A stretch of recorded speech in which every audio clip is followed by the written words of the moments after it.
Listo. Entonces les comentaba cómo la idea principal de esta, hoy es realmente la última clase de carácter teórico, las próximas dos que nos faltan son las presentaciones de ustedes. Esas presentaciones, reitero que son una que es la que ustedes hacen, o sea, la física, y la otra es la que ustedes hacen de manera virtual, en el sentido de hacer la presentación de cómo encontraron esa compañía, que es un caos completo. Ustedes me determinan todo ese tipo de terminología que estamos hablando, que es una hermenéutica, que es una heurística, no como definición, sino cómo la analizan ustedes dentro de la problemática que se genera, ¿cierto? Ahí tienen un problema muy complejo y la idea final es una reestructuración de la empresa, porque no es un problema único. A pesar de que comenzó con una simpleza, recuerda lo que hablábamos ayer con la teoría del caos, comenzó con una simpleza que ustedes me identifican cuál fue, ¿cierto? Ahí se inicia la teoría del caos. Recuerde que con el problema más pequeño, con la edición más pequeña, se viene una cantidad de situaciones totalmente sorprendentes en términos de riesgo. Eso es lo que ustedes van a hacer, ¿sí? Luego van a analizar los problemas, van diciendo, ay, mire, aquí esto es una parte holística o esto es una parte de la hermenéutica, o sea, la interpretación, y me señalan en que con una frase, porque ustedes consideran que se está aplicando allí la hermenéutica o la holística o la homeostasis cuando hablamos de equilibrio, en fin, todo lo que ya hemos repetido todo durante este recorrido de los temas que hemos hablado. Entonces, lo más importante es que el día martes ya tengamos unas presentaciones.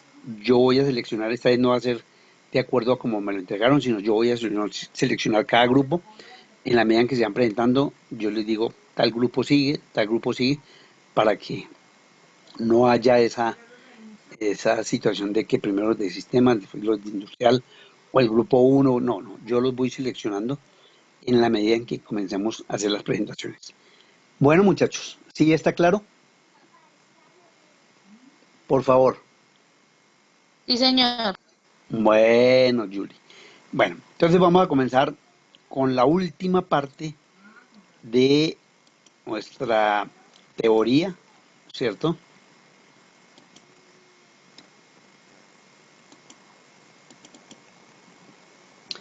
Y que está relacionada con una de las personas, uno de los autores, uno, eh, uno de los seguidores del pensamiento sistémico, pero dentro de la organización. Este señor su nombre es Peter Senge, ¿cierto? Y él, digamos, utiliza toda esta temática del pensamiento sistémico y lo organiza a través de 5 disciplinas. Entonces, entonces él, a ver, mis chinitos, entonces vamos a mirar en el transcurso de esta clase cómo el señor Peter Senge analiza el pensamiento sistémico, la dinámica de sistemas y lo enfoca en la organización, pero la parte fundamental de él son las personas, ¿cierto? Entonces vamos a mirar poco a poco en qué consiste esta quinta disciplina, que es en su, en su temática, en su contenido programático. Ustedes miran que es la última parte ya de lo que hemos recorrido durante estos días. Entonces, la quinta disciplina es, como vieron ustedes atrás, un texto que escribe el señor Peter Senger, que es un estadounidense y que eh, maneja el Centro para el Aprendizaje Organizacional en la escuela de administración. Es conocido como autor del libro de la quinta disciplina, el arte y la práctica de la organización que aprende desde 1990. ¿Por qué este nombre? Porque realmente la situación de las organizaciones es a veces un poco poco rutinario, ¿cierto? Y en parte no analiza las personas que tiene, en parte, como lo hemos visto durante todo este recorrido, los procesos se vuelven mecánicos, se vuelven procesos que de alguna manera entorpecen el desarrollo y el crecimiento de la organización. Digamos que lo más importante de la organización es tratar de encontrar eh, una especie de obediencia de las personas que trabajan en él, cuando ellos son personas que le pueden aportar a las organizaciones y que le pueden ayudar a crecer, a romper con ese famoso paradigma de que los únicos que de verdad tienen ese conocimiento o esa posibilidad de entregar respuestas, inquietudes, innovaciones, sean las personas que manejan la organización, o sea, los directivos. Y lo más importante que también debe quedar de la temática del pensamiento sistémico es la teoría del aprender a aprender, ¿sí? O sea, lo más importante dentro de las organizaciones es que debemos ser conscientes de que no hay una verdad y que lo que yo considero, así tenga los años que quiera dentro de la organización, eso no me da lugar a que primero me considere indispensable, a que también de alguna manera veamos lo relacionado con los procesos que son inamovibles o son procesos que no se pueden tocar, que porque ya se hizo un estudio y ya está el manual de procedimientos y entonces ese cambio produce una serie de situaciones críticas. Entonces, eso no puede seguir aceptándose. De acuerdo con organizaciones de aprendizaje, Senge dice que las organizaciones donde la gente expande continuamente su capacidad para crear los resultados que realmente desean, donde los patrones nuevos y expansivos de pensamiento se nutre, donde la aspiración colectiva queda en libertad y donde la gente está continuamente aprendiendo a ver el todo juntos. Él sostiene que solo aquellas organizaciones que sean capaces de adaptarse con rapidez y eficacia será capaz de sobresalir en su campo o en el mercado. Entonces hablamos también de una palabra que, eh, a pesar de que estamos hablando de cambio, el cambio por sí debe generar adaptación, porque inmediatamente eso produce en los empleados una situación de, digamos, de inconformidad muchas veces, en algunos casos.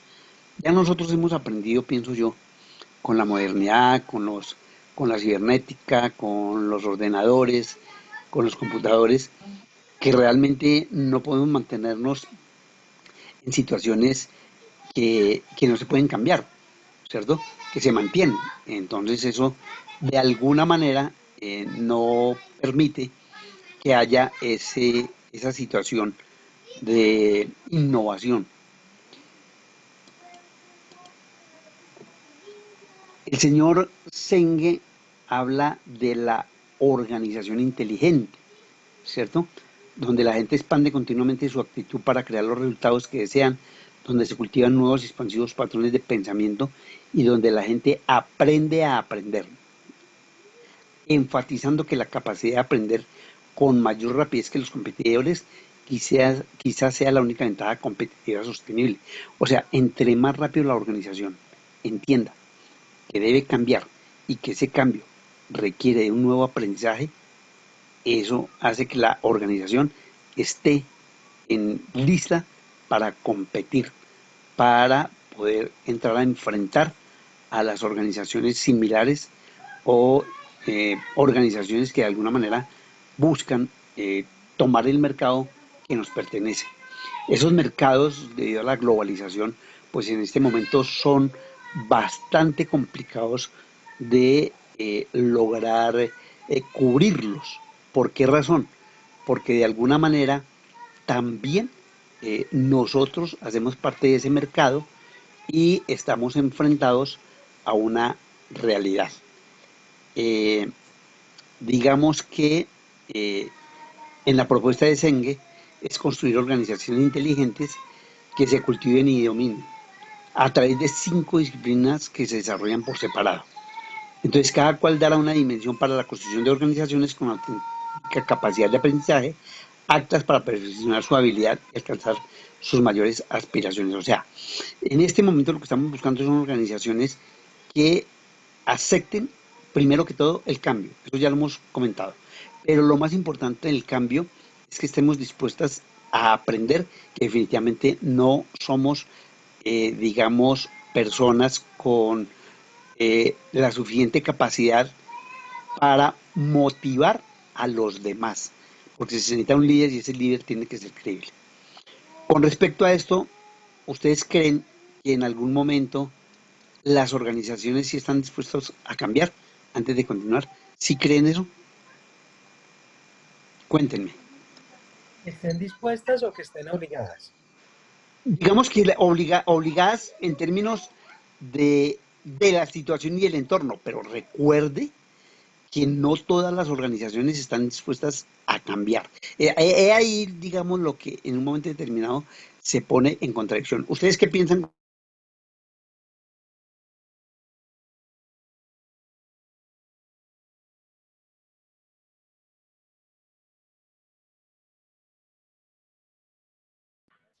Profesor, se le fue el audio.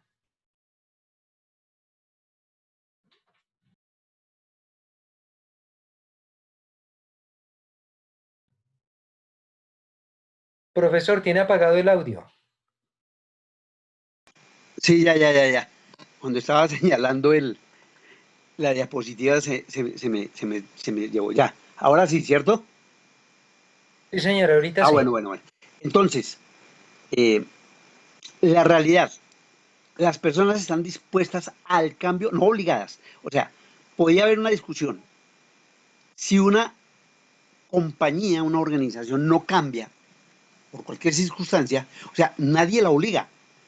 Es ahí, precisamente, en esa palabra de obligación, en donde entramos a mirar qué tan positivo es que haya al interior de esas organizaciones personas que lleven a que los directivos cambien esa forma de pensar. ¿Ustedes van a aplicar eso que estamos hablando hoy? Profe, qué pena, Sí, profe. sí. Usted en algún momento dijo que hoy en día las empresas se inclinan por un personal más joven porque son Sí, los que están propensos al cambio, ya que la gente que ya es de edad ya va con una monotonía, una rutina que ya no quieren cambiar, ¿no? Y muy hacer cierto. Sí, señor. Sí, señor, cosas eso es cierto. bien hacer. Pero resulta que así como las organizaciones están aceptando personas jóvenes, eso no significa que acepten, digamos, las propuestas nuevas que traen esas personas jóvenes, porque eso rompe con esa rutina, con esos procesos, con ese pensamiento lineal que no le permite cambiar. Entonces, aquí, por eso les digo yo, y lo que planteaba creo que fue Roosevelt, ¿es obligación o es disposición al cambio? Porque nadie obliga a una empresa a cambiar, perdónenme. Profe, ¿Sí? Sí, cuéntame. pero es que ahí, o sea, listo, nadie obliga A la a empresa la empresa a o a cambiar, los directivos, porque la empresa como tal, pero, sí, pero es que en cierto modo sí hay una obligación porque el mismo mercado o la misma sociedad hace que la empresa busque el cambio, porque si no, entonces va a estar propensa a desaparecer, como lo hizo en su momento y puede que esté muy trillado lo que le pasó a Kodak, que ellos sí. no quisieron cambiar y ¿qué terminaron haciendo? Se desaparecieron. Entonces, de todas maneras, sí va a haber, creo yo, una obligación al cambio. Sí, mira, o sea, es aplicar la palabra en su contexto, en su semántica, no en su contexto. Mire que la mayoría de empresas, si usted hace un análisis digamos, a través de la historia, eh, por qué fracasan y por qué entran en crisis.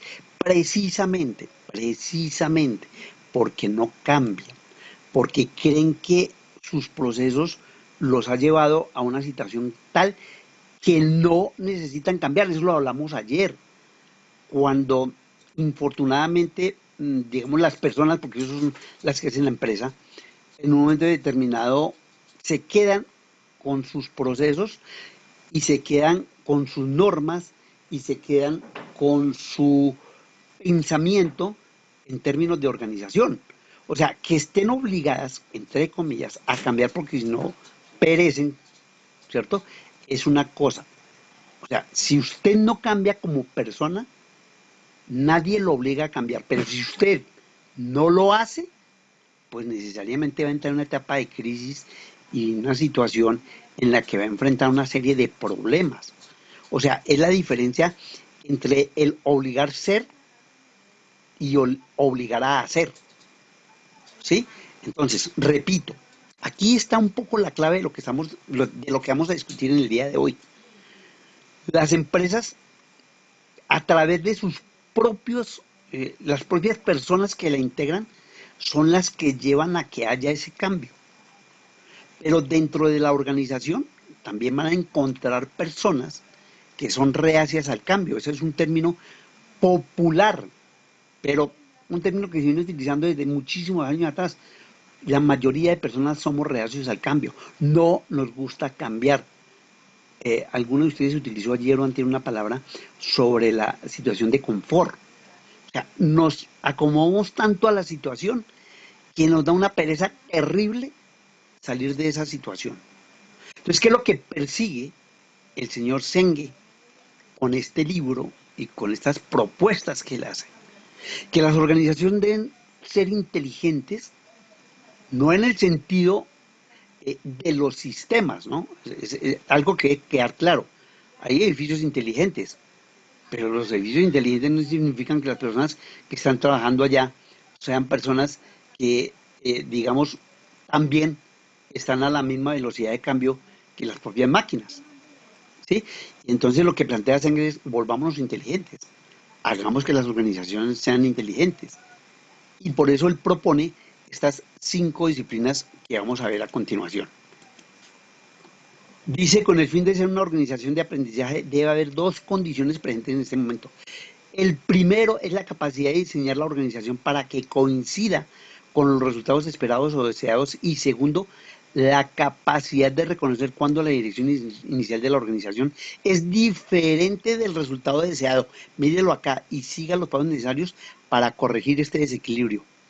Las organizaciones que son capaces de hacer esto son ejemplares. O sea, cuando uno se da cuenta, cuando uno reconoce, cuando uno al fin, como decimos en términos coloquiales, aterriza, encontramos la realidad de la empresa.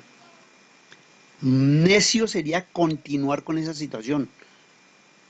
O sea, pensar que ella sola, o con los mismos procesos, o con la misma forma de organización, se va a solucionar, es prácticamente suicidarse, porque va a entrar en crisis. Las organizaciones todas deben estar permanentemente buscando el cambio, ¿sí? Ahora, no se trata de que todos los días, todos los meses, todos los años entremos a cambiar, porque también, dense cuenta ustedes, puede generar un caos, porque usted nunca va a saber definitivamente cómo equilibrar sus funciones, sus acciones, sus objetivos y sus metas. Si permanentemente estamos cambiando de organización, entonces estamos pasando el área de tesorería y contabilidad y la unimos con presupuesto, pero a los 8 meses decimos, no, ¿sabe qué? Mejor entremos contabilidad y la pasamos a la parte comercial y comenzamos a crear una situación que va a llevar, a un caos peor del inicial, que también lo planteamos ayer. O sea, todo tiene una razón de ser, todo tiene un límite a pesar de que se esté propendiendo cada momento que debemos estar dispuestos al cambio. pero ese cambio también debe ser ordenado. No puede ser un cambio que en todo momento nos obligue a estar creando diferencias, ¿cierto? Sino que en un momento determinado vamos a buscar ese equilibrio del que tanto hemos hablado. Interpretar los momentos de la empresa. Yo lo puedo interpretar mal. Yo puedo interpretar que las cosas funcionan cuando definitivamente, ¿cierto? Eso no es cierto. Entonces mi hermenéutica ahí no funciona, es una hermenéutica negativa porque mi interpretación no me da lugar a una creación de algo nuevo, sino que me mantengo y me impide en un momento determinado que yo lleve a resultados diferentes. Pero es mejor en un momento determinado Profe, que haya, sí, dígame, sí, cuénteme. se va a como la quinta disciplina lo que busca es diseñar y reorganizar la empresa para que mejore la productividad, o sea, Es hacer perfectamente. cambios. Sí, Pero profe, eso es lo que busca sí, la sí, quinta disciplina. sí, ahora vamos a ver a partir de este momento, y una vez adelanto la diapositiva, qué es lo que considera importante Senge en la empresa inteligente, ¿sí? El cambio aparece a partir de la credibilidad en las personas, en el tipo de personas que estoy contratando, en romper los famosos paradigmas que se dan al interior de las organizaciones, a tener una visión holística de la empresa y a trabajar en equipo. O sea, esto es lo que plantea Senge para que haya una organización inteligente. Yo lo primero, y lo también lo hemos comentado en algún momento, porque a veces los orientales, desde Japón, Tailandia, China, Singapur, Malasia, Indonesia, han logrado ese crecimiento de las empresas. O sea, como partiendo de cero, porque la tecnología la tenían los occidentales, y ellos tomando la tecnología de los occidentales, transformaron la tecnología, la adaptaron y con esa adaptación la mejoraron y lograron ser mejores que los creadores de la propia tecnología. ¿Sí? Entonces, uno dice, pero ¿cómo en un momento determinado estas personas, estos orientales, lograron esos cambios? Y esos cambios se dan primero, de acuerdo con la teoría Z, con la confianza en los empleados que vamos a ver aquí en este pensamiento, en esta quinta disciplina. Es lo más importante. Yo tengo que confiar en los empleados. Yo no puedo pretender jerarquizar el conocimiento y la inteligencia de las personas que trabajan conmigo.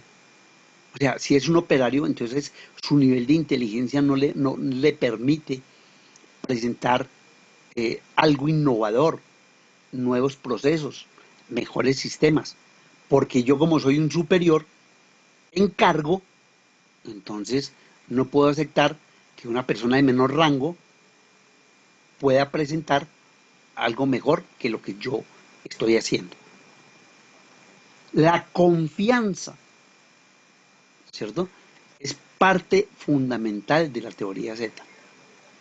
La susceptibilidad en entender la condición humana. Eso es lo más grande que tienen los orientales. Ustedes los ven en las películas o en diversas partes con su caminadito, pero siempre están en términos de pensar, de filosofar y de manejar la experiencia. Allá, al contrario de las empresas occidentales valoran terriblemente al anciano, a la persona de edad.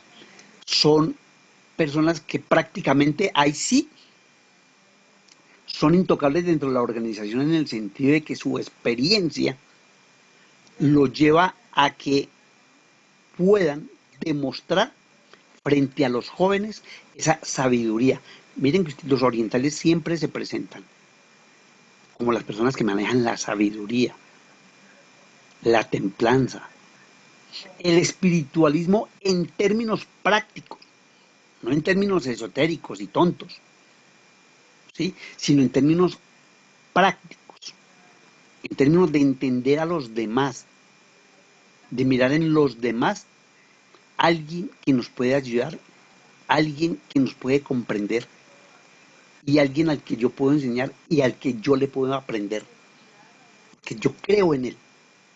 Pero cuando nosotros miramos un directivo, ¿cierto?, que no cree en las personas que tiene, sino que por el contrario trata de minimizarlo, entonces no está valorando al individuo, ni a la persona, ni al ser. En un complejo de inferioridad terrible. Ojo, no es de superioridad, es de inferioridad. Nosotros terminamos convencidos de que un término de superioridad es porque uno se cree superior al otro. No, eso es lo que está demostrando, es que usted es inferior al otro porque le da miedo aceptar lo que el otro dice. Por eso a veces no sabemos utilizar ese término. Cuando uno no cree en los demás y no acepto, no es que yo no tengo un complejo de superioridad, sino un complejo de inferioridad, porque no creo que ese inferior sea superior a mí. Y entonces me siento inferior, me duele que ese sea de pronto más inteligente, con mayor capacidad de aceptación, con mayor capacidad para hacer innovaciones, con mayor capacidad para resolver problemas. Y lo que hago es tratar de minimizarlo, incluso en algún momento tratar de aislarlo para que sus ideas no se conozcan. Esa es la diferencia. Esa es la real diferencia entre dos filosofías y dos culturas. ¿Por qué no se puede adaptar, como se intentó desde la teoría Z, la cultura oriental a la cultura occidental en las organizaciones? Porque habría que cambiarle la mentalidad a todos los directivos, a todos los dueños de empresa, comenzando por lo que les digo, por tener la confianza de sus empleados, por reconocer que ellos pueden crecer dentro de la organización.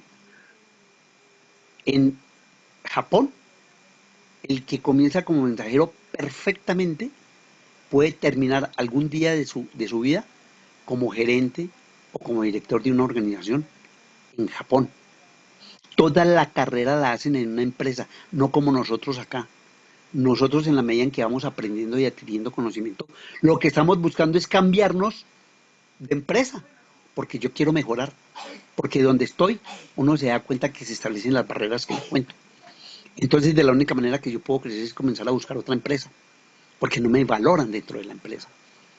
Y entonces hay personas que durante mucho tiempo recorremos 4, 5, 6, 8 empresas, porque siempre buscamos una nueva oportunidad y una nueva visión de lo que yo quiero ser y en dónde lo puedo demostrar. No, en Japón esa persona hace un recorrido por todas las áreas de la organización, situación que ya muchas veces aquí en Colombia se está dando, pero más como efecto de la disminución de personal. Entonces un empleado tiene que aprender 2, 3 o 4 cargos, no porque esté interesado el dueño de la organización en que manejen esos 3 o 4 cargos, sino en que los desempeñe para no pagar 3 o 4 personas. Miren la diferencia. En Japón se utiliza para que usted como persona crezca, para que tenga el conocimiento y cuando llegue a ser gerente no tenga necesidad en algún momento de entrar a aprender, porque usted ya lo aprendió. Usted cuando llega arriba, lo que tiene es que reaprender de los nuevos modelos que se le presentan, no de lo que usted ya sabe, porque usted ya hizo el recorrido. Entonces, eso repito, eso es una cultura. Aquí, nosotros nos sentimos incluso orgullosos cuando cambiamos de puesto, ¿cierto? Es que ahora yo soy coordinador. Ah, bueno, ya entré a ser jefe de grupo. Ah, bueno, ya entré a ser director ejecutivo. Ah, bueno, pero en diferentes empresas. Y entonces allí, repito, radica en que hay un nuevo aprender cada que usted cambia de empresa. Porque todas las empresas no son iguales. ¿Listos? Bueno, entonces, Senge se basa en 5 disciplinas individuales. Individuales. El pensamiento sistémico, que lo hemos recorrido terriblemente en este curso. El dominio personal, los modelos mentales, la visión compartida y el aprendizaje en equipo. Senge nos dice que es muy importante que estas 5 disciplinas se desarrollen como un conjunto. El pensamiento sistémico es el elemento que integra a las demás en un cuerpo coherente de teoría y práctica. Entonces aquí es donde nos debemos poner a pensar qué tanto hemos aprendido en 20, 25 días con relación a mi forma de ser y a mi forma de entender las cosas. Hasta dónde sí ha habido un cambio en mi forma de entender no solamente a las personas, sino de entender los procesos y de tener una visión diferente. ¿Qué tanto he cambiado? ¿Qué tanto ya no soy esa persona que cree que es el único que tiene la razón? ¿Qué tanto he aprendido a ser tolerante? Esa famosa palabra que aquí en Colme es prácticamente inexistente en términos de práctica. Aquí cualquier persona se ofusca, no acepta a otra persona simplemente porque no está de acuerdo con su credo, con su raza, con su religión. ¿Cuántas veces una persona en la calle simplemente una persona sin querer lo estrella y entonces me vuelvo violento y trato de agredir? Eso es lo que nos va a demostrar que definitivamente sí he aprendido y sí estoy dispuesto a cambiar. Porque si lo hago simplemente cuando estoy en clase y digo es que sí, y salgo a la calle y comienzo a hacer el mismo de antes, perdí el tiempo. Cuando hablamos de pensamiento sistémico hay que generarlo. El pensamiento sistémico no nace conmigo, yo lo creo. Yo nazco con paradigmas. Había un filósofo, Friedrich Nietzsche, que no sé si ustedes lo hayan escuchado, lo hayan oído nombrar o hayan leído el libro de Nietzsche, cuando nos habla del cambio que sucede en los individuos, ¿cierto? Que pasan de niños a leones, ¿cierto? Y finalmente vuelven a ser niños, ¿sí? Perdón, estoy diciendo tonterías. Pasan o comienzan como dromedarios, luego se vuelven leones y terminan siendo niños, ¿sí? Así habló Zaratustra. En ese libro hay una transformación del individuo, en el que explica cómo desde el momento en que nosotros nacemos, ya nacemos con taras, con una serie de reglas y normas que nuestros padres inicialmente y el entorno que nos rodea nos lleva a asumir. Ayer les decía a ustedes que nosotros somos personas que a veces rayamos en la inocencia y nos creemos personas muy sabias y creemos que los niños no aprenden, no tienen la capacidad de razonar, no tienen la capacidad de comprender. Y eso es algo que nosotros traemos porque nos han inculcado que los niños antes de los 7 años no tienen razón. Y por eso se dice que a partir de los 7 años ya él tiene uso de razón. ¿Ahora se ha visto tal despropósito? No. Todos tenemos una capacidad de transformación y de pensamiento que nos lleve a ver las cosas con diferencia. Y dentro de estas a aceptar a los demás como son. Y la tolerancia es parte de esa aceptación. Y cuando les hablaba de Nietzsche, les decía cómo uno nace con esas taras. Y entonces, ¿por qué? Porque cuando son pequeños, perdón, cuando ya estamos dentro del vientre de la madre, el papá se preocupa mucho y que mi hijita que no corra, mi hijita que no haga esto, mi hijita que no haga ejercicio, mi hijita... ¿Por qué? ¿Por qué razón? Si ella puede hacer absolutamente todo. Ella no está, perdónenme la expresión, inválida. Tiene la misma capacidad, simplemente que está eh, llevando una persona que más adelante va a ser parte de esa familia. Pero yo no tengo por qué limitarla. Y entonces, cuando nace y comienza a crecer, entonces yo comienzo a ponerle problemas. Y a decirle, mire, mijito, no toque, no mire, no haga, cuidado con salir, cuidado con esto. Y no me dejan crecer, ¿cierto? Entonces, primero cuando nazco, entonces ya comienza con toda esa cantidad de situaciones. Voy a salir a la calle, el niño tiene 4 o 5 meses y lo envuelvo en una sábana, en una cobija, de hecho 17 biberones con jugos, con yo no sé qué, lo meto en un coche que parece más bien un automóvil y comienzo a pasearlo, ¿cierto? Porque no quiero que mi niño reciba el frío, y no le dejo crear defensas. Por eso es que los niños cuando pequeños sufren tanto porque no tienen defensas, porque los protegemos en exageración, porque no los dejamos que adquieran esas defensas. Y luego cuando ya están entre los 2 y los 7 años, comenzamos a cohibirlos, a prohibirles, a decirles que no hagan. Que cuando yo le regalo un juguete y es un niño y le regalo una ambulancia y entonces al momento la entrego y me doy la vuelta y el niño cuando regreso ya la ha desarmado y ya no sirve la sirena y lo primero que uno dice, es que si es destructor este niño, sí, no, no, no, no. Y lo que hago es guardarle el juguete y dejárselo ahí encima hasta que cumpla 17 años. O cuando la niña coge la muñeca, ¿cierto? Y le hunde los ojos y entonces, mire, esta niña, y les guardo la muñeca, cuando lo que el niño quiere hacer es eso, quiere conocer, quiere saber por qué la niña abre y cierra, la muñeca abre y cierra los ojos y por eso le oprime los ojos, y el niño quiere saber por qué ese ruido del carro, pero para nosotros como no entendemos, miramos es que es un acto de violencia, y cuando ya el niño está entre los 8 y los 15 años y comienza a tener sus amigos, con ese niño no se meta, con esa niña no porque no sé qué, y comenzamos a impedirles, y no salga a la calle, y otra vez vuelve y juega, ¿cierto?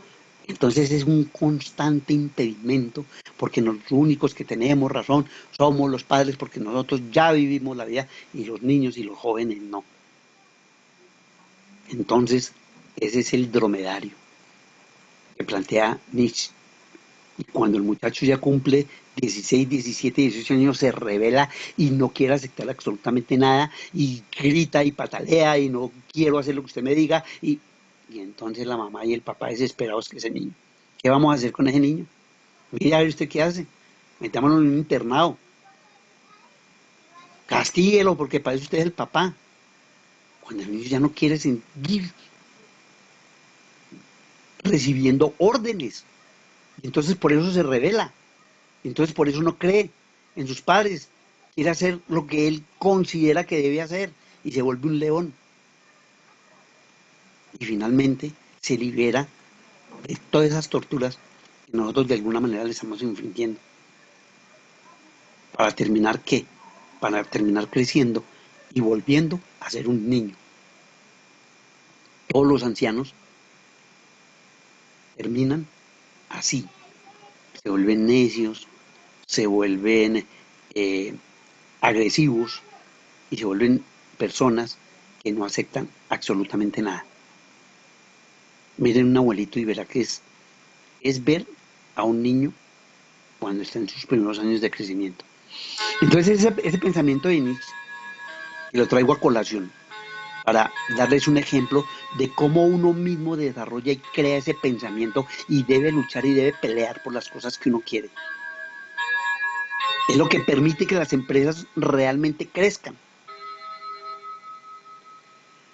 Y dice Senge, esta disciplina nos ayuda a pensar en términos de sistemas, ya que la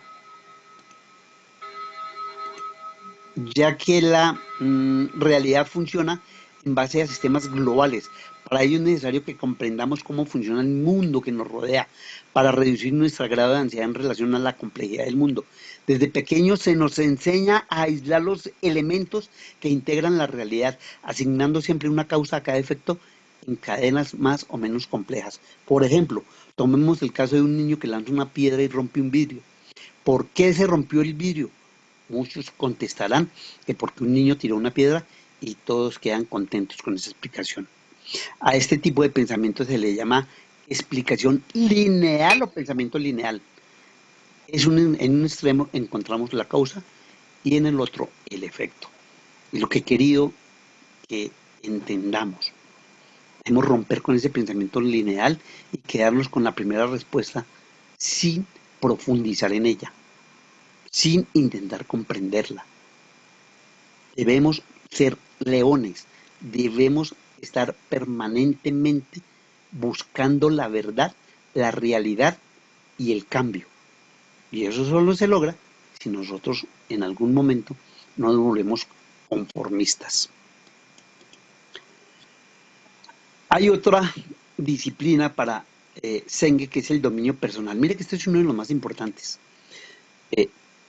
Leamos primero. Dice, la gente con alto dominio personal alcanza las metas que se propone.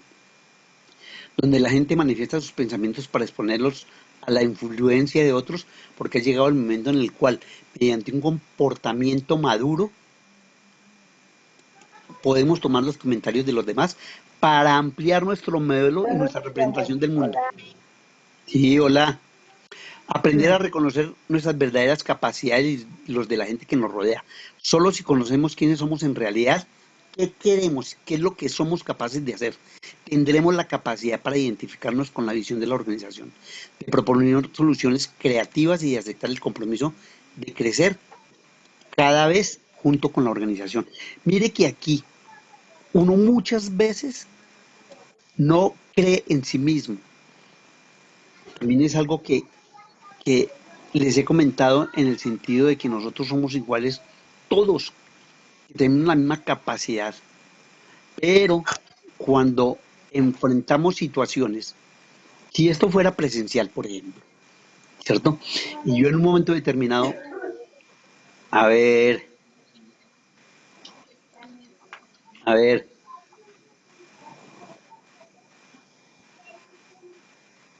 cuéntenme,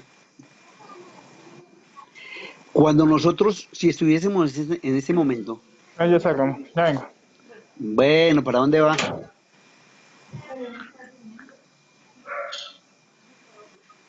A ver, se fue con el perro. Qué pena, profe, qué pena. Bueno, dígale a ese perro que déle comidita a ese animalito. Bueno, entonces, les planteaba que si en un momento determinado estuviésemos en este momento en un salón, en un lugar donde estuviéramos todos, y señalara a alguno de ustedes, pase al frente y explíqueme tal cosa, a muchos de ustedes, no a todos, les invadiría el pánico,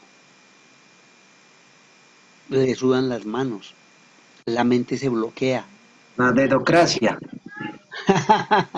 No tanto la dedocracia, sino lo que implica para la persona salir al frente sin estar preparado porque no tiene el dominio sobre sí mismo y se asusta porque cree que no va a ser capaz de expresar su opinión. Por eso muchas personas cuando estamos en la parte presencial, ay no, yo no quiero, yo no hago exposición. Eso se da con una asiduidad que ustedes no lo creen tanto. La mayoría de los muchachos se asustan, se aterran tener que pasar al frente y dar una explicación. ¿Por qué? Porque no tienen dominio personal. Cuando hacen una entrevista, ¿por qué la mayoría de entrevistados se quedan en las entrevistas? Porque inmediatamente el psicólogo comienza a hacerles preguntas que ellos comienzan a entender como una agresión o como que los están atacando, porque no tienen dominio de sí mismos. ¿Por qué algunos triunfan de una manera tan brillante? ¿Por qué logran eso? Porque tienen autoconfianza, porque creen en sí mismos, porque tienen una autoestima que les hablaba yo también en una de las clases cuando hablamos de la pirámide de Maslow. Lo más importante del ser humano es llegar a dominarse a sí mismo, irradiar esa fuerza que a los demás les impacta. Es que ese tipo tiene una personalidad impresionante. En lugar de decir, nada, ese es un pobre bobo, ni siquiera sabía hablar. Y es una persona inteligente. Y es una persona que cuando uno habla de pronto con dos o tres personas se expresa de manera maravillosa, plantea situaciones interesantes, pero cuando está en grupo se asusta. Por eso dice aquí, la gente con alto dominio personal alcanza las metas que se proponen y influye en los otros. Me repito, porque eso genera personalidad, dominio sobre los demás. Aquí, por ejemplo, nos plantea Senge, así con estos monitos, antes de que se me olvide, van a manejar su árbol de solución de problemas. Recuerden que lo hicimos, así deben presentarlo. No quiero que me lo presenten en cuadros, estoy haciendo un alto acá, así como está esta parte, y como les señalé al comienzo, todos deben enseñarlo de esta manera, la solución del problema que hicimos. Quien no lo traiga, pues ya va a tener una nota diferente a las de sus demás compañeros. Todos los grupos deben manejarlo de esta manera. Aquí está el problema, aquí está... Y cuando se mezclan esas dos aguas, agua viene limpiecita. Ah, bueno, están tomando agüita ya los chinitos.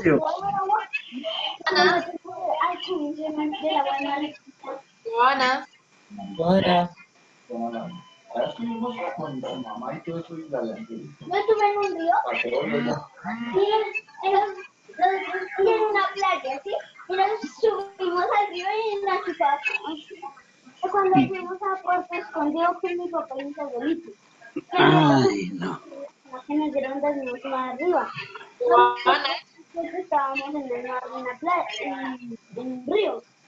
Tú no te puedes meter al río, o si no el río ya te chupaba. Pero fui más con el novio de mi tío y yo no me quería meter al río, pero no me metió.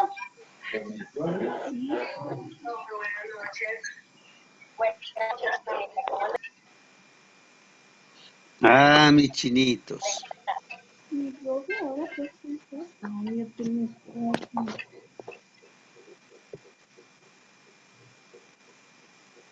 ¿Es la que ya?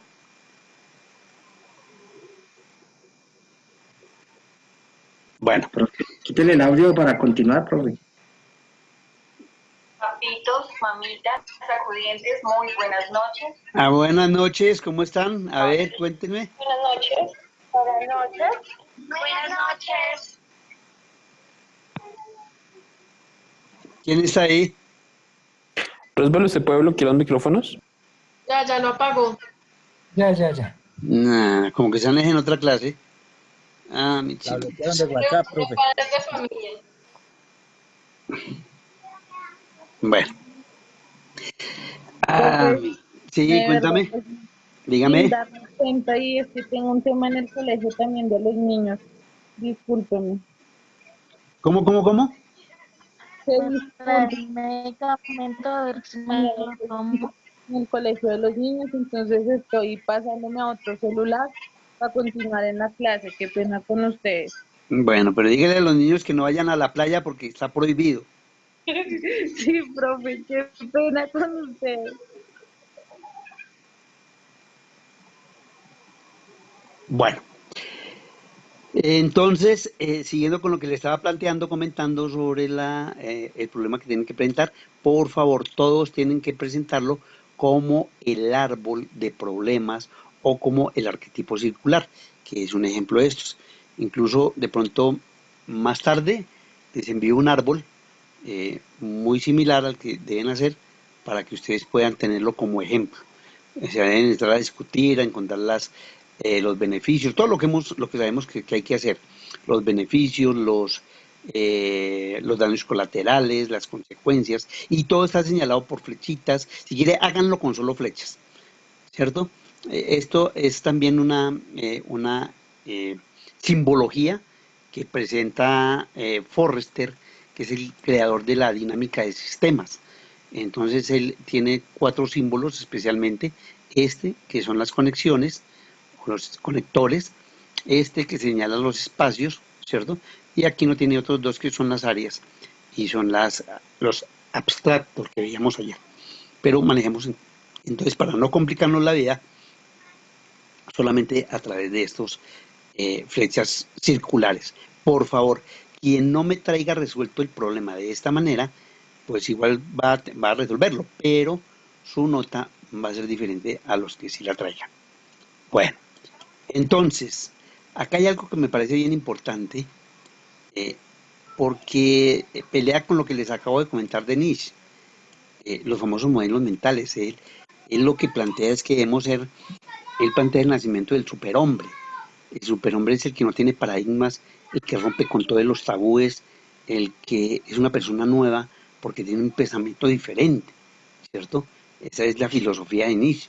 Y pues obviamente tiene otras cosas que para muchos no son aceptables desde la filosofía, porque ataca un tanto la moral, en el sentido de que mira si la moral está dada desde el punto de vista de quienes alegan por la moral o quienes aceptamos la moral de los demás, ¿sí? Es algo que filosóficamente es una discusión que todavía no se ha terminado. Lo que para una persona es normal, para otra persona puede ser una agresión o puede ser algo totalmente anormal. Entonces, esos son los modelos mentales, cuando traemos paradigmas, cuando traemos pensamientos arraigados. Dice, supuestos hondamente arraigados, generalizaciones, imágenes que influyen en nuestro modo de percibir el mundo. La disciplina de trabajar sobre modelos mentales implica volver al espejo hacia adentro y exhumar las oscuras imágenes internas y dejar nuestro interior tan claro que puede percibirse en la profundidad de nuestras miradas. Trabajar con modelos mentales implica llegar al nivel al cual la persona que está incorporando nuevos modelos a su vida puede mantener conversaciones de apertura, equilibrando la indagación. Dice que nuestras formas de pensar o modelos inconscientes, paradigmas, en ocasiones restringen nuestra visión del mundo y la forma en que actuamos. Para descubrirlos, debemos voltear el espejo hacia nuestro interior y descubrir todos esos conceptos que nos gobiernan desde adentro. Conocer y manejar nuestros modelos o paradigmas nos permite promover formas de comunicación clara y efectiva dentro de la empresa que sean un apoyo para el crecimiento y no un obstáculo. O sea, cada uno de nosotros, ¿cierto? Lo podemos tomar desde 2 puntos de vista. Desde el punto de vista personal, donde yo tengo que comenzar a mirar de una forma diferente, ¿sí? Y desde el punto de vista organizacional, donde yo puedo entrar a romper con paradigmas y con modelos que debo cambiar para que haya dentro de la organización una nueva fuente de resultados, algo que me ayude a innovar, algo que me ayude a ser diferente. Eso es lo más importante, ¿cierto? Cuando establecemos una diferencia entre lo que está y lo que yo propongo, ahí es cuando estamos utilizando nuestro pensamiento, como ven en el monacho, ¿cierto? Para que haya una interrelación entre lo que yo planteo y lo que piensan los demás, ¿cierto? Cuando ellos me comprenden, me entienden, y rompo ese modelo mental y creo el nuevo modelo a través de lo que yo pienso, entonces hay un cambio entre la organización. Eso es lo más importante.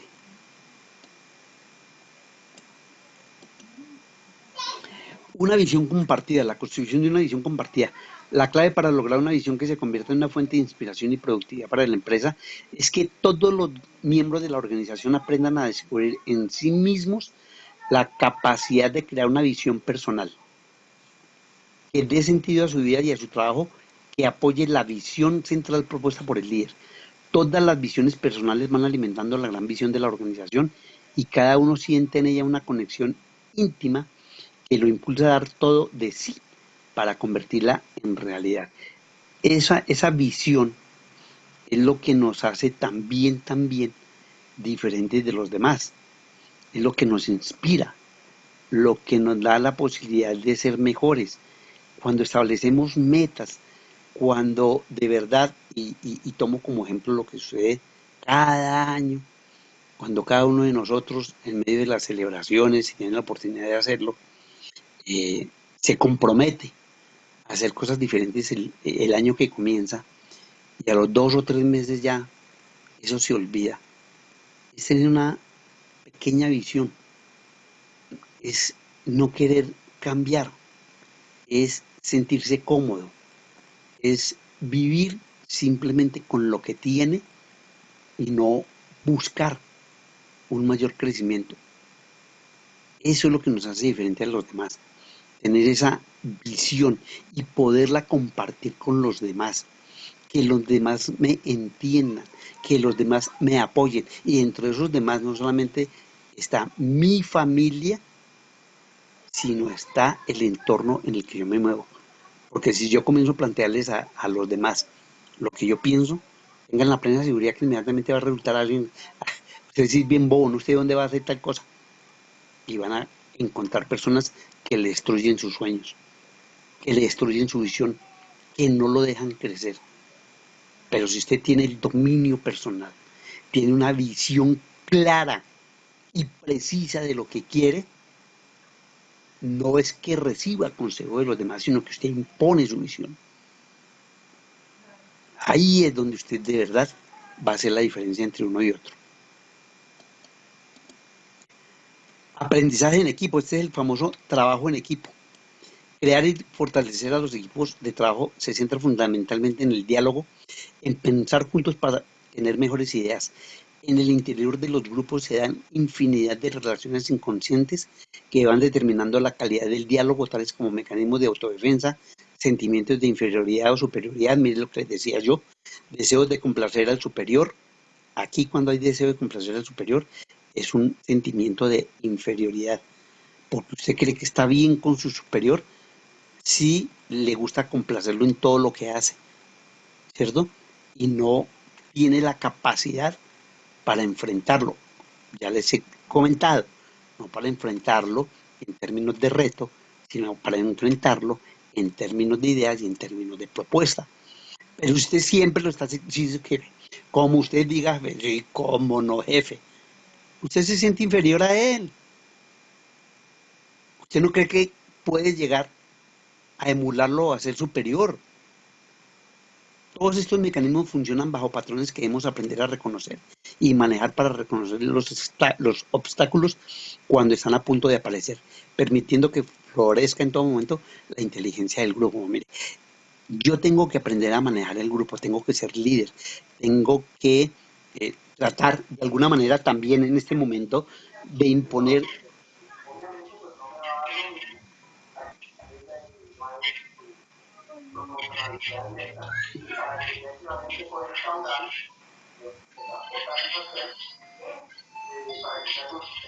otra vez. Dianita, ¿sería? ¿Quién estaba ahí? David,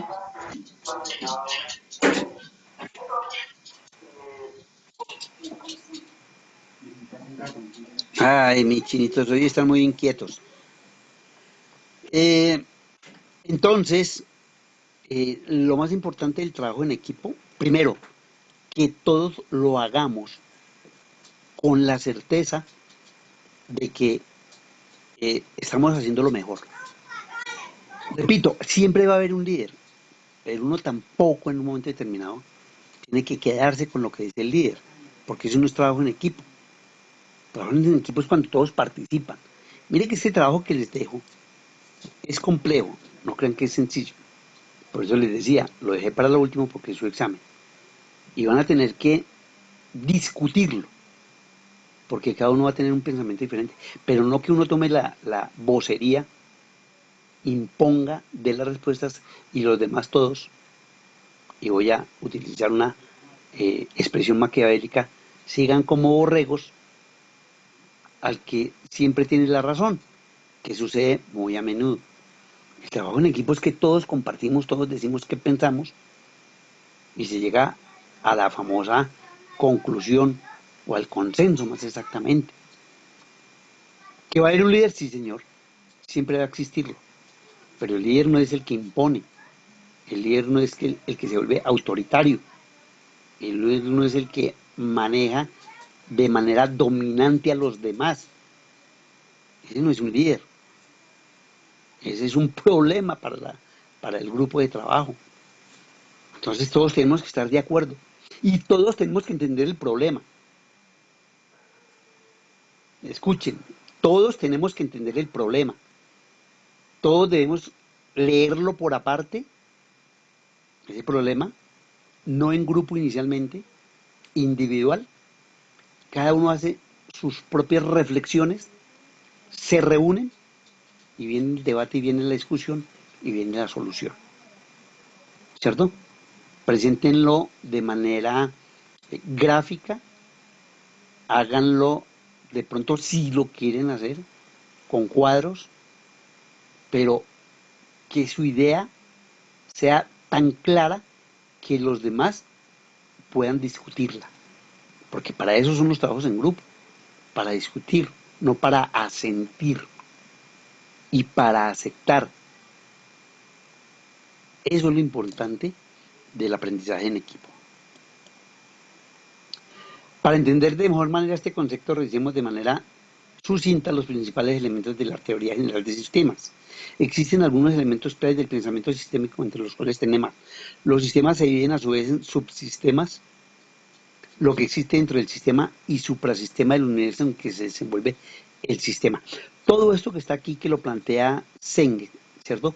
Es que siempre hay una finalidad que se da en el proceso, entendiendo el proceso como un sistema, una entrada, un proceso, una salida y una retroalimentación que es el que nos dice definitivamente cómo deben quedar las cosas.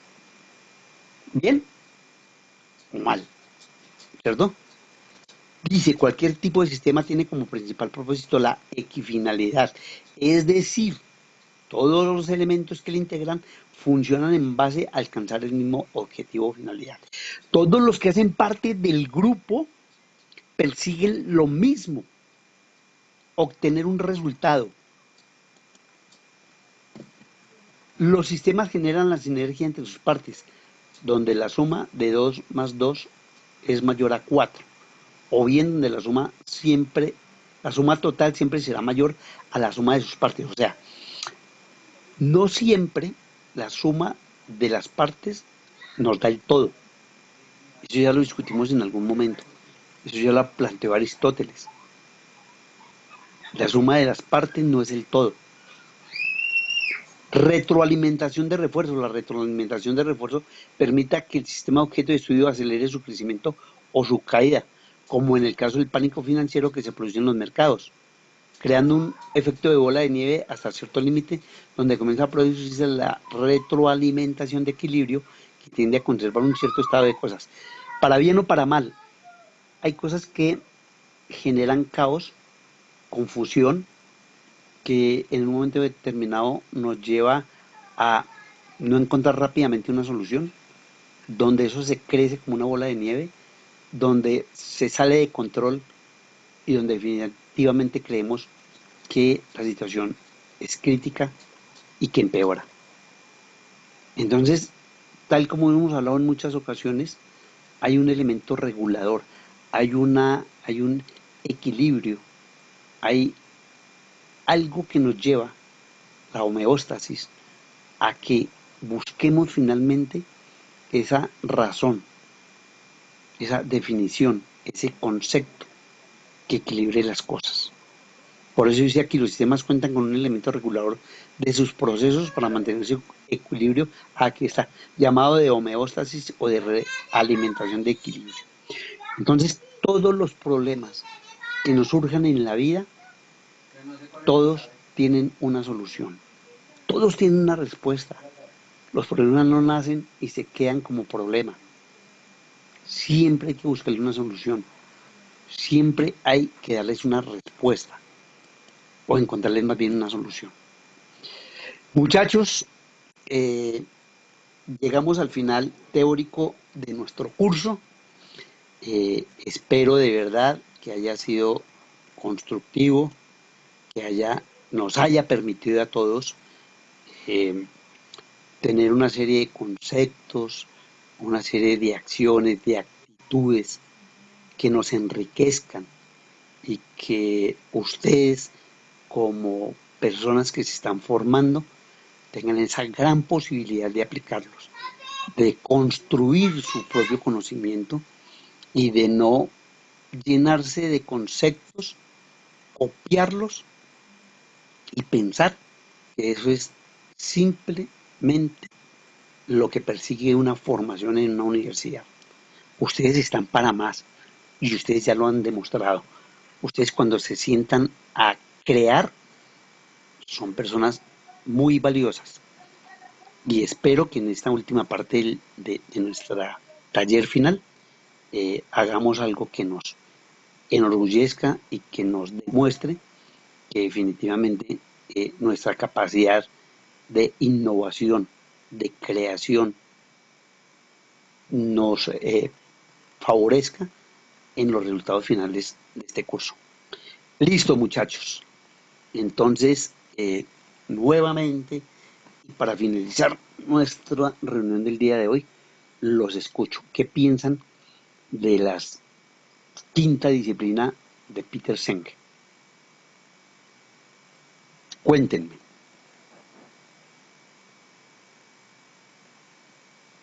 A ver, muchachos. ¿Sí están conectados o se fueron todos por allá a pasear a la playa? ¿Aló? ¿Sí están o no Sí, están? señor profe. ¿Y Acá qué estamos. pasa con mi chinito? Pero volvieron porque de pronto sintieron allá. Sí, acá Cuéntenme. estamos. Bueno, cuéntenme qué piensan de la quinta disciplina, entendida como 5 disciplinas, ¿no?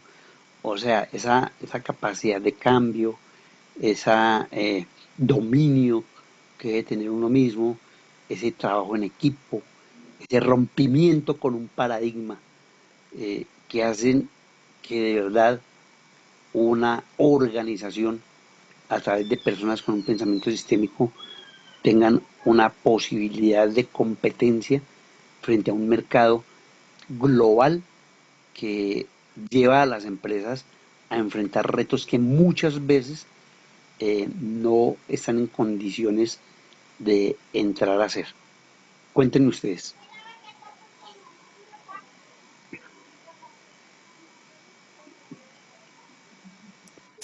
Pues A la quinta ver, disciplina lo que hace es que en las organizaciones existan cambios significativos y estructurales que permitan que fluya y que mejore la organización, ¿no? En todo sentido, económico y en todo sentido, ¿no? Eso es lo que yo veo de la quinta disciplina. Los dentro, cambios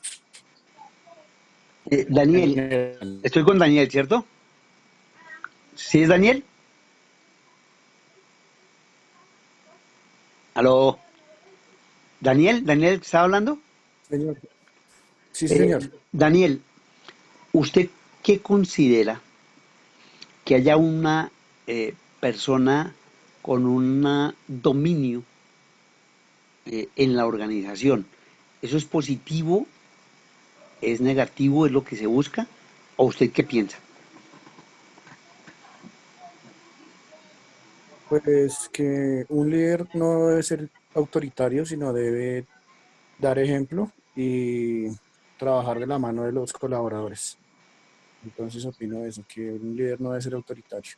Debe dar ejemplo, debe apoyar a los colaboradores y así va a manejar un mejor liderazgo, ¿no? Así va a hacer que la gente lo siga sin ejercer esa autoridad. Pero cuando hablamos digamos, de ese dominio que deben tener todos, o sea, hay un líder que, digamos, es necesario porque requiere, más cuando se manejan grupos, pero cuando todos tienen posiciones dominantes en términos de pensamiento, eso puede generar confrontación o al contrario, eso da la liberalidad para que cada uno explique ampliamente su pensamiento. ¿Qué piensa usted? Puede haber confrontación, porque puede haber confrontación porque todos no van a pensar igual y cada uno va a querer defender sus ideas, ¿no? Y imponerlas de cierta. ¿Qué piensan los demás? Profesor, habla Roosevelt.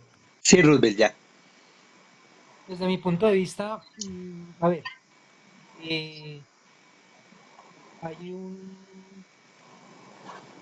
una historia india que hablan precisamente cuando usted amarra dos águilas, una pata con la otra, usted en el momento no observa nada, pero pasado un tiempo, unos minutos, unas horas, vas a darte cuenta cómo las águilas van a tratar de volar cada una por su lado, Uh-huh. y al no poder, van a terminar haciéndose daño, ¿sí? ¿Por qué lo traigo a colación? Porque si nosotros tenemos un pensamiento, a diferencia de lo que decía ahorita el compañero, para mí el liderazgo no es de seguidores, sino es la posición como el líder,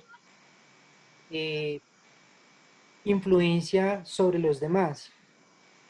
Ahora que usted hablaba sobre un líder que es necesario dentro de una organización, en alguna parte, esto no es mío, en alguna parte lo leí, no lo recuerdo, en donde se comentaba que las organizaciones le están dejando, en la mayoría de casos, la carga a un líder, terminan empoderándolo y termina convirtiéndose, en la mayoría de casos,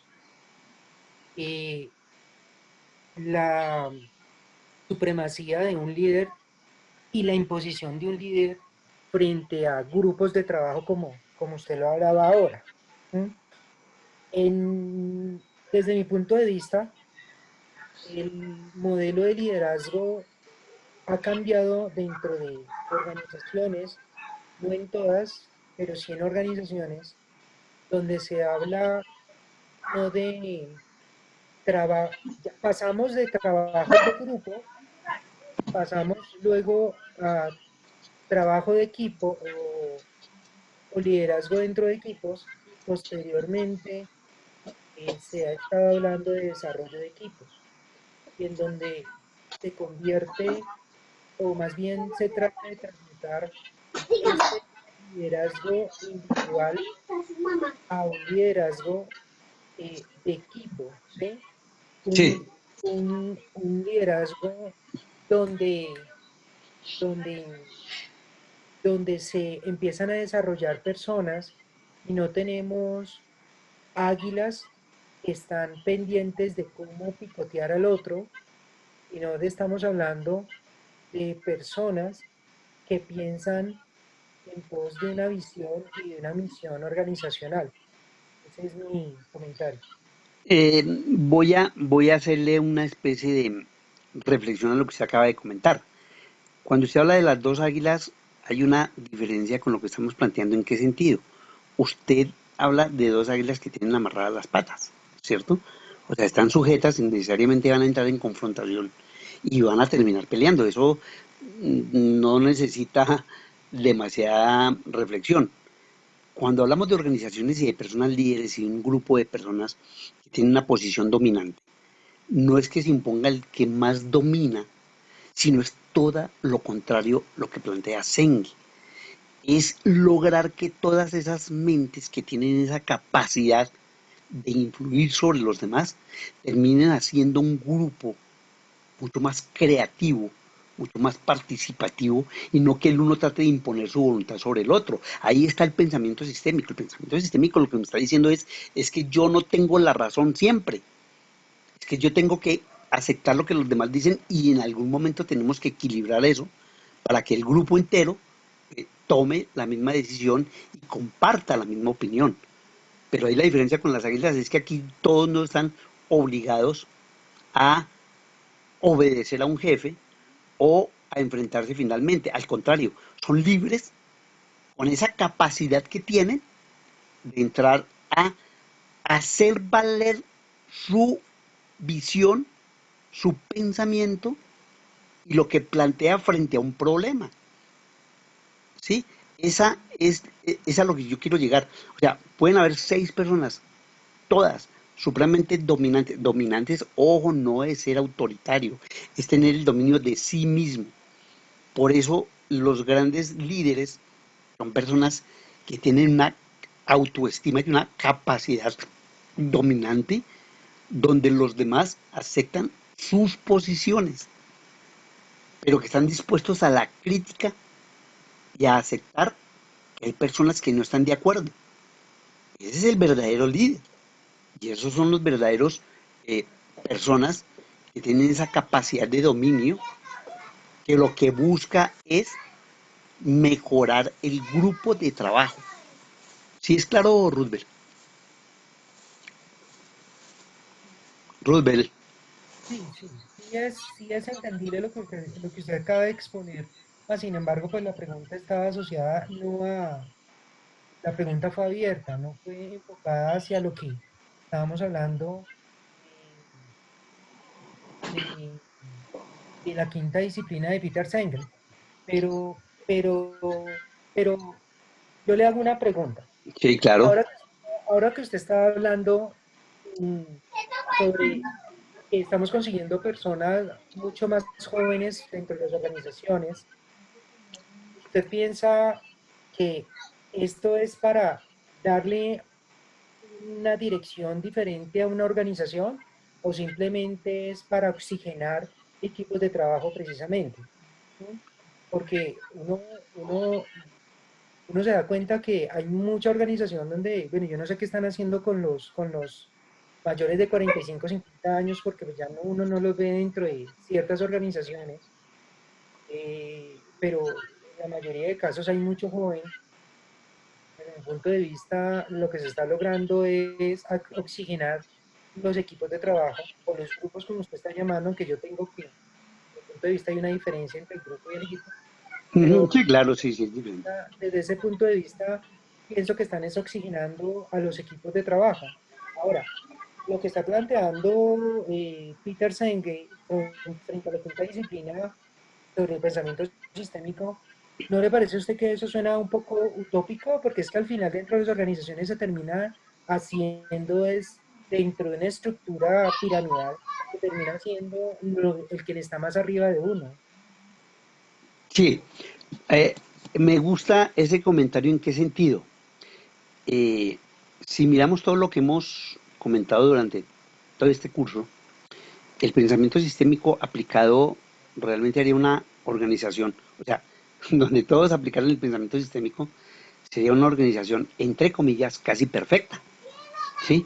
Donde se presentan una serie de situaciones en las que hay personas muy pensantes, en las que hay personas tolerantes, en las que hay personas dispuestas al cambio, desde el mismo líder, desde el mismo dueño, donde se dan situaciones en las que los procesos son permanentemente controlados, donde las comunicaciones existen, digamos, de una manera más fluida, donde no hay determinación de niveles jerárquicos en términos de obediencia.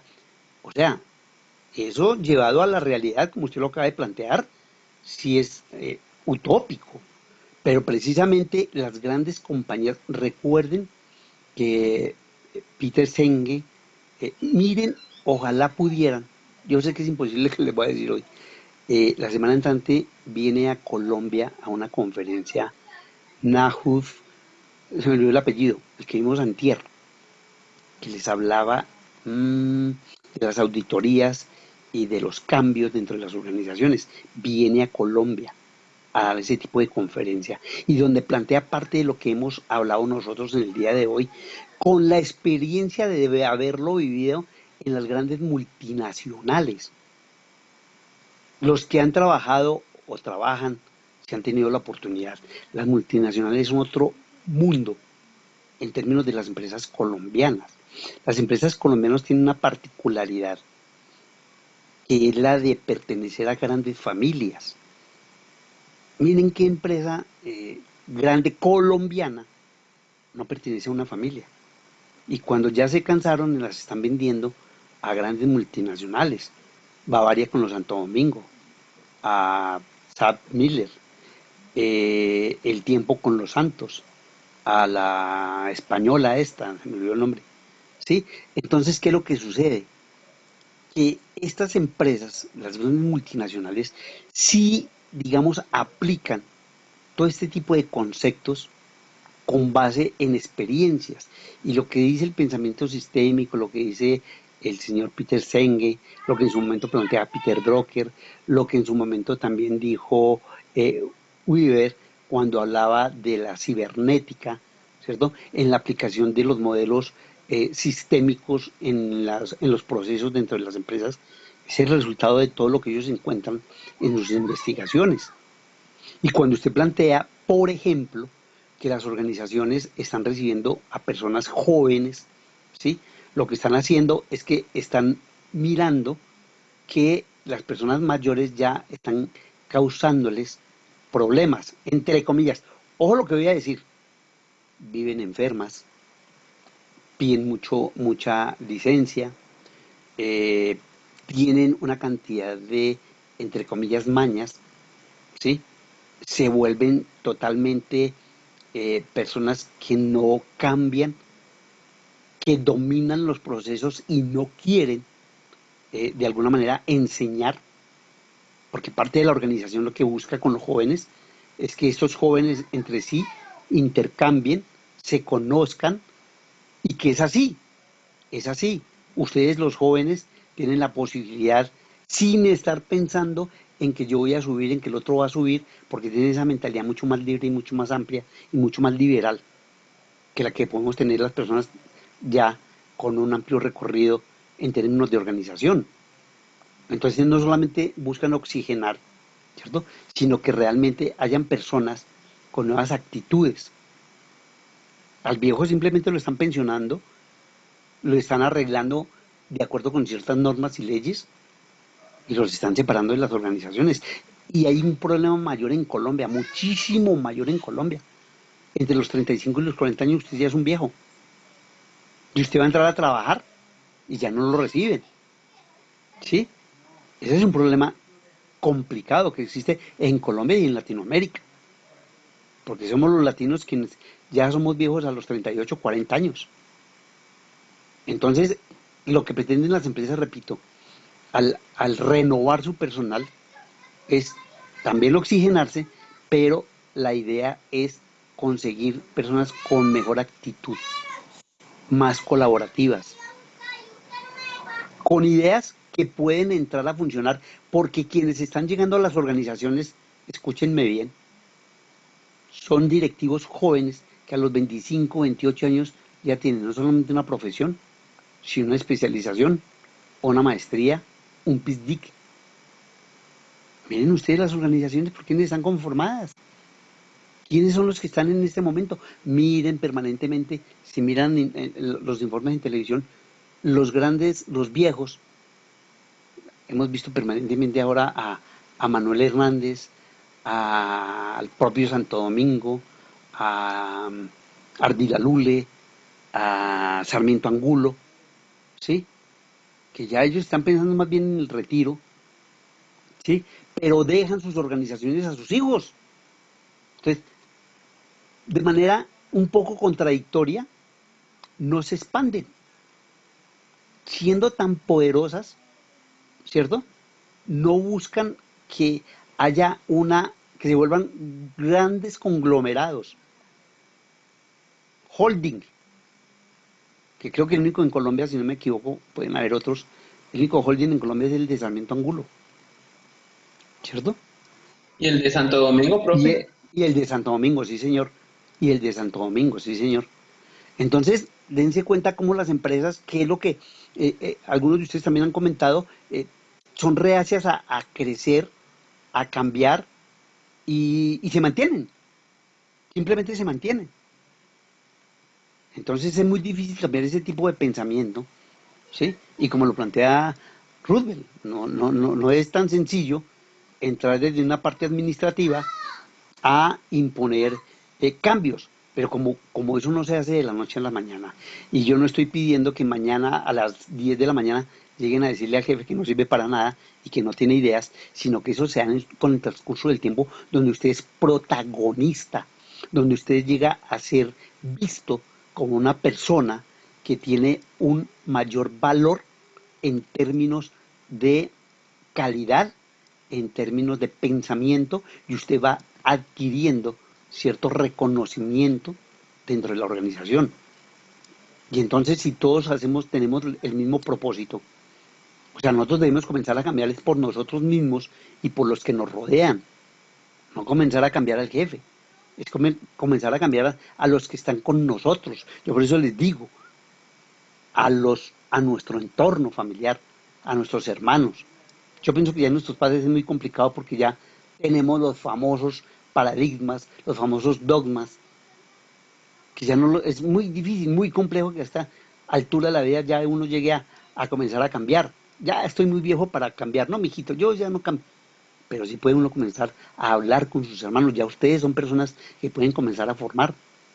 Cuando ustedes entablen conversaciones, cuando ustedes ya tienen una dialéctica diferente, eso les permite llegar a personas con las cuales ustedes puedan hablar sobre lo que estamos conversando. Ustedes se pueden reunir, ya no es reunirnos para hablar, que pues hay momentos también para ello, de fútbol. No, ustedes pueden hablar de crecimiento personal. Y ese crecimiento personal les va a permitir a ustedes que de alguna manera influyan en los demás. Recuérdenlo, es que todas estas frases que están acá deben quedar en ustedes. Ustedes deben determinar influyendo en otros, para bien, obviamente. Cuando su dominio sobre sí mismo es tal, créanme que ustedes crean un reconocimiento, un respeto de los demás hacia usted. Y ya es más fácil que usted, cuando comunique algo, se le escuche. Entonces eso es lo importante de todo esto que hemos hablado. No es llegar a cambiarle el pensamiento al jefe y llegar a pelear y llegar a decirle que no, que ese proceso no sirve. No, eso no es posible para todos, no solamente para Ruth. Eso es una utopía. Eso no es posible, sino a través de los años y siempre y cuando hayamos creado un grupo de trabajo en el que todos nos colaboremos, todos participamos. ¿Cuántas veces hemos estado en la empresa? Han colocado trabajos y terminamos y alguien dice, está colgado y viene el jefe, digo, no he podido porque tengo tal cosa. ¿Quién de ustedes le puede colaborar? Y todo el mundo está pero lleno de trabajo. ¿Quién colabora? Y si lo hacen, miren ese sapo, miren ese, porque es esa mentalidad, en creer que si uno colabora, entonces es porque es un vendido, entre comillas, le está lamiendo al jefe. Conformista. Sí, entonces, mire que todo eso es lo que ustedes deben aprender a manejar. No es ir a cambiar a los demás de un día para el otro. No, eso no es posible. Ese es un comienzo de una transformación personal que yo puedo influir en otras personas, y cuando hago este tipo de comentarios en grupos, crean lo que ustedes van a ser el centro de atracción, el centro de atención, porque va a tener ideas nuevas, porque lo va a expresar con claridad, porque va a demostrar su conocimiento. Ahora, tampoco es como en algún momento creo que alguno de ustedes lo dijo, llegar a ser dominante, autoritario. Ustedes son unos brutos y ustedes no saben, el único que sé soy yo. Miren lo que yo les hablo. No, y no perdimos el tiempo. Es expandir ese conocimiento, es no quedarnos con él y al contrario seguir creciendo. ¿No les parece? Claro, señor. Bueno, muchachos, entonces, gracias por hoy nuevamente. Nos vemos el próximo martes. Trabajen muy juiciositos estos 3 días, analicen el problema, mírenlo desde el punto de vista como lo estamos resolviendo, dejemos las áreas, miremos la forma, cómo podemos analizar en conjunto, cómo podemos dar respuestas en conjunto, planteémonos situaciones de solución que puedan permear a todas las áreas. Ahí dentro de lo que ustedes deben hacer está un organigrama que pueden tomar como parte del que yo les entregué, simplemente cambiarle los nombrecitos y llenarlos y transformarlo en uno nuevo, no todo, porque no se trata de revolver la organización y crearle un caos mayor, pero sí explicar por qué razón hacen esos cambios y cuál es la motivación que lleva finalmente. Ahí queda un gerente que no ha sido nombrado. Y una vez les doy les hago les presento esa situación, ¿cierto? Entonces ahí quedan sin gerente, porque el que está lo retiran, pero no dice que se ha nombrado. Entonces ustedes nombren un gerente con unas actitudes, con una capacidad, o no. Les estoy diciendo un poco de lo que deben hacer. Listo, muchachos, nos vemos la próxima clase y buen fin de semana. Bueno, pues, gracias, lo mismo. Muchas gracias, profesor. Bueno, muchachos. Chao, profe. Chao, Santiago. Hasta luego, profe. Gracias. Chao, Hasta profe, luego, gracias. Daniel. Hasta luego, profe. Que me les vaya bien. Gracias, profe. Hasta luego. Chao, chao, que me les vaya bien.